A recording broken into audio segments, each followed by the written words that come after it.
নমস্কাৰ, মই তান্ত্ৰিক কবিৰাজ মনিৰুল ইছলাম।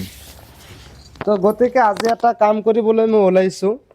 এই কামটো হ'ল মই কেনেকৈ চাওঁ, হয়তো ৰাইজে মোক চোৱা চিতাৰ কাৰণে 300 কৰি টকা দিয়ে, আৰু সেই টকাটো মই কেনেকৈ খৰচ কৰোঁ, কেনেকৈ তাক চাওঁ। 300 টকা মই এনেই লওঁ না চোৱা চিতাৰ কাৰণে লওঁ।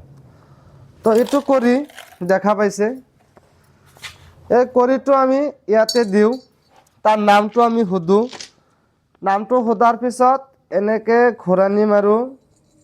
ওৱানতে মানুহৰ কেনেকুৱা চলি আছে, ৰাশি গ্ৰহ লগ্ন, এনেকৈ আমি ঘূৰাই বস্তুটো এনেকৈ দেখুৱাই দিওঁ।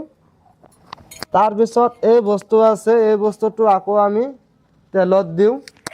তেলত দিয়াৰ পাছত এটা কৰি অলৰেডি গুচি গ'ল, এইটো আৰু কাম নহয়। নেক্সট টাইম আৰু এটা কৰি তাৰ নামৰ ওপৰত দিওঁ।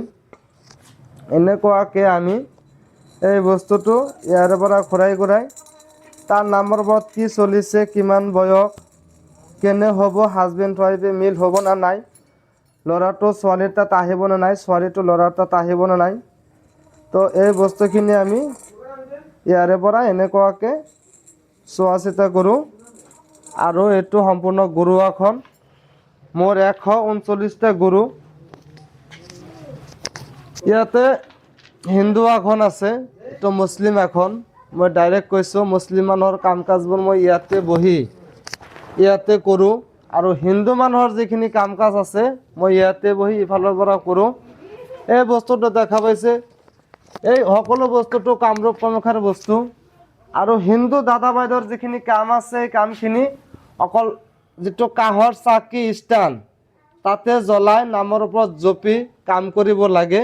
আৰু মুছলিম মানুহৰ কামবোৰ ইয়াৰে পৰা কৰিব লাগে। তো গতিকে মই চোৱা চিতাৰ কাৰণে 300 কৰি টকা লওঁ। সেই টকাখিনি ইয়াতে খৰচ হয়। আৰু ইয়াতে যিখিনি বস্তু আপোনালোকে দেখা পাইছে, গোটেই বস্তুটো হ'ল আজমিৰ শৰীফৰ বস্তু আহে, জলেশ্বৰৰ পৰা অলপ বস্তু আহে, হাজো পোৱামক্কাৰ পৰা অলপ বস্তু আহে, আৰু অলপ বস্তু বাহিৰৰ পৰাও